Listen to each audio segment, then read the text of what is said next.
What's up, all my York shovels, droids, and Wookiees? It's Anna, also known as Star Wars Girl, and in today's video, I'm going to be talking about the Andor series finale. Now, if you couldn't tell by the title and the thumbnail of this video, I really didn't care for it. Yes, I know you guys are all going to be yelling at me in the comments, but guys, it was very, compared to the last 3 episodes that dropped, this was very anticlimactic and honestly, kind of boring at times. Now, let's just go through and do a breakdown of what happens in every episode of these last 3 episodes of this entire series. So episode 10, there's a lot of flashbacks, and then at the end of the episode, Luthen dies. But in between, mixed in that, the reason why Luthen dies is because Deidre confronts him. She knows who he is. He finds out about the Death Star, and they got to get this information off of Coruscant and to Mon Mothma and Bail Organa over on Yavin, and they need to escape Coruscant. But his plans are kind of foiled as he's trying to destroy all of his radio equipment in his shop. Deidre confronts him, and he stabs himself because he knows he's going to be taken in for questioning and he needs to die with that information. But he did tell his assistant Keela about it, and she is actually the one that goes and infiltrates the hospital that he's in and has to go and pull the plug from him. It's very, very sad, especially because of all of the flashbacks that we see of like how they met when she was a child, and he basically, raised her throughout her entire life and got her ready to be part of this rebellion. And she's like, pretty thick-skinned kid, and it's like, ooh, this could have gone south real quickly. It's kind of probably a good thing that she's on the rebellion side and not on the Empire side. And so it makes you get in the fifis because of all the flashbacks, but at the end of the day, I knew going into this, I'm like, I've never seen these characters before. These are new characters for this show, so they're probably not going to make it. So I knew going into it that, these characters are probably going to die, or it's going to be some way that Disney can get them, in their own little spin-offs, or just have them go there, do their own little thing. So it's not like I had any actual emotional attachment to them. So it was kind of a miss for me with all of that. Episode 11, Cassian goes to Coruscant to save her. And I feel like the most exciting part of this is they are in the safe house where she's been hiding out and calling them, and the Empire's trying to find her, and they show up at the place because they're able to track down where her little signal is coming, because Luthen didn't finish destroying all the radio equipment. So when she was calling out, they were able to tap into that and try to pinpoint the location. So they're there. Andor breaks all of his orders, or breaks all the rules, and he just takes the ship and leaves. And so they're trying to save her. The Empire's showing up, and K2SO basically saves the day and saves everyone, and they get them off Coruscant. And at first this chick's like, I'm not leaving. It's like, what do you mean? What was the point of calling them? Yeah, I know you wanted to give them the information. She's got to give them the information. She's got to say, yo, that Urso dude, they're building a Death Star. They're building a weapon. That's why they need all the Kyber. And it's like, oh, yay. Disney remembered what Kyber crystals were. Yay. And they basically save her, show back up they escape Coruscant and go back to Yavin. And, oh, yeah, Deidre got arrested because the other Imperial guy stole or broke into her computer and was reading all these files. So she's basically getting framed for all of that because he was found dead in the park because Luthen killed him in the last episode. And so they're basically assuming that she was the one that killed him because he went through her files. And they're basically just pinning everything on her. So she's arrested. She's in jail. Her arc, I thought there was going to be some big retribution. Spoiler alert, there's none. She just sits in prison for the rest of it and does nothing. She was probably their most interesting villain that they've created in I don't know how many years, and nothing happens with her. It's kind of sad. Now on to episode 12, the big series finale. Guess what happens? They get to Yavin, a bunch of cinematic shots, they show the Death Star, and Bix had a baby. The end. Now, I have this pulled up because I want you guys to see it for yourselves. So after, I guess, breaking the rules, going back to Coruscant he thought he was saving Luthen, but he only saves his assistant because Luthen's dead. And he comes back to Yavin with news of the freaking Death Star. And, she's severely injured, so they take her off to the infirmary. And he's got to go get lectured by Bail Organa, angry black woman, a male feminist, a goal session. Like, guys, I kid you not.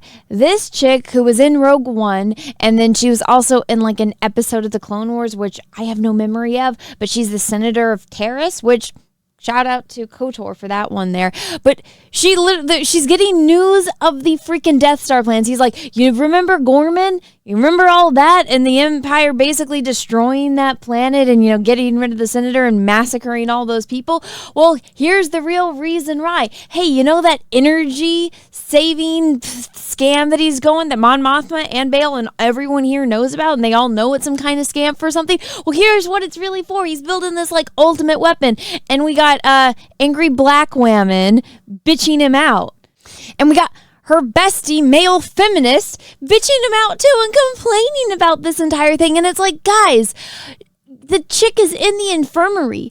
She's wide awake and she can still talk. Like, go ask her about it, about everything that, he went through. And even Andor starts throwing a bitch fit, being like, bruh, Mon Mothma wouldn't even be here. Half of you all wouldn't even be here if it wasn't for Luthen. So you really think he's lying about this? You really think all of us would be risking our lives over this? But Disney couldn't help themselves. They had to live up to the freaking stereotypes and the memes.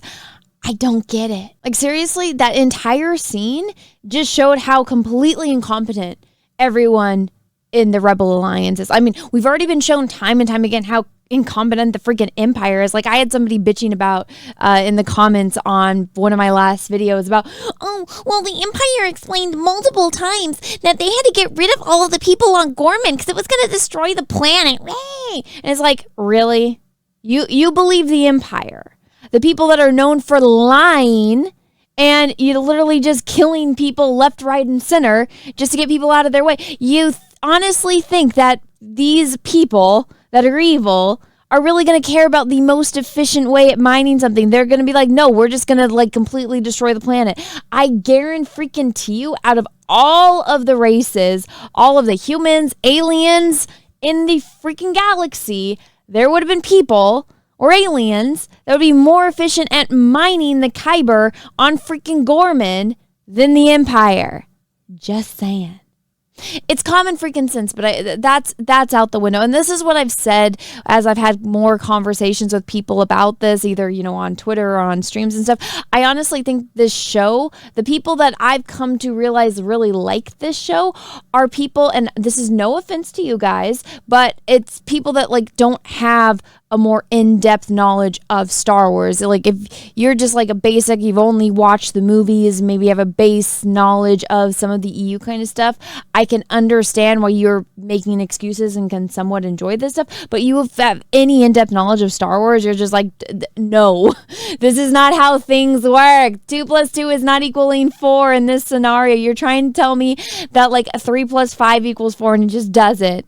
It just doesn't. But anyways, that was basically the big scene in this episode, is them having the little struggle, powwow, power slip session, and then Mon Mothma later trying to get her cousin to go talk to the chick to find out if, what she told Andor is actually true. I guess they decide that it is actually true. Vel, Mon Mothma's cousin, tells Andor, hey, you should probably go find Bix. And he's like, nah, she left me for a reason. I'm no good to her. She's off safe living her life, and I'm involved in this. I'll go, basically find her when it's all done. And then the chick cries in the rain with Vel, and then I guess they just decide, Bail Organa basically decides after, Mon telling him, yeah, hey, you probably should listen to him. He decides, hey, I guess I'm going to listen to Andor now. He goes and talks to him in his little house, and he's like, oh yeah, maybe I'll die fighting or something like that. And it's like, oh my God, the cringe. And then it's like, all of these dramatic, cinematic shots of Andor walking and Krennic, looking over the Death Star. Oh, and one little thing that they just throw in there is because, they failed and Andor got away and the chick got away off of Coruscant. The dude that's from Game of Thrones that was Deidre's boss throughout all of these 2 seasons, he's basically going to get court-martialed and, probably put in prison for the rest of his life. So he kills himself. And it's like, you don't show it. He's in the room. He's like, give me a minute. And then he takes out a blaster, which is Han Solo's blaster. And then we just hear a blast. And it's like, oh, Okay, we know what happened there. And yeah, that happened like earlier on in the episode. Well, before Bail gets there to like try to talk to Andor. But then we just get like minutes and minutes and minutes and minutes and minutes and minutes of all these cinematic shots with no audio of like from the actors themselves. It's just like music, like dramatic music, and all of these big cinematic establishing shots. And we get Andor walking, and I guess he's in the costume that he was wearing in Rogue One. And then the show ends with Bix back on the wheat planet, and guess what? Shay's got a baby. Her and Andor had a little baby. And people are speculating that this is potentially Poe Dameron. And honestly, this just perfectly cements how terrible the freaking writing for this show is. Because Tony Gilroy took a character that was sympathetic, that was somewhat likable, and turned her into an absolute piece of shit. I'm sorry if this offends you, but as a woman that just had a baby, guys, it takes two to make that child come into existence. Any woman that does this shit is an absolute piece of fucking shit. I don't care if he's in the rebellion. We know that the dude's just gonna die in the next movie. We all know that. She doesn't know that. He doesn't know that. But guess what? This guy is making life decisions without all of the freaking facts. Any guy that fathers a child has every right to know if he fathered a freaking child. And honestly, like it irritates me to my very freaking core. Like, again, as someone who just had a baby, my baby would not exist if it wasn't for my husband. My baby is as much as me as it is him. So for women that pull this kind of shit, like, oh, I'm gonna make all the decisions, go fuck yourselves. You guys are all fucking pieces of shit. That baby wouldn't exist if it wasn't for their freaking father. So in this situation, he is going off to die, and now he's not going to be in his kid's life. That's not fair to him, and that's not fair to the freaking kid. Somebody else can go fly that plane. Somebody else can take Jyn Erso to go get the freaking Death Star plans. I swear, all this did was destroy her character, destroy Vel. Well, I mean, Vel wasn't exactly like the most stand-up-ish character to begin with, and honestly, Bix was kind of questionable, but any sympathy she has for me is gone. This was so beyond fucked up. I can't even believe this got greenlit. And that's how it ends. Disney's big, wonderful, amazing masterpiece that is Andor. How exciting, said no one ever. But you guys know what is exciting? My book! I have an Indiegogo campaign that's live right now. It's live for another 27 days as of me filming this video. For those that don't know, if you guys are wondering about all of these beautiful eyes that are hanging up on my wall, I spent the past 4 years training something they don't do in Star Wars, and honing in on my skill in oil painting. And so I've been practicing eyes for the past 4 years. I got all 200 of them, and I'm trying to make a book. So I have an Indiegogo campaign right now that's live to crowdfund this book. So if you guys like me and you guys want to support my channel, my content, go and check it out. The link is down below in the description of this video, and it'll also be pinned in the comment section of this video. It's a one-of-a-kind item that I think would make a great addition to your guys' collection, if I do say so myself.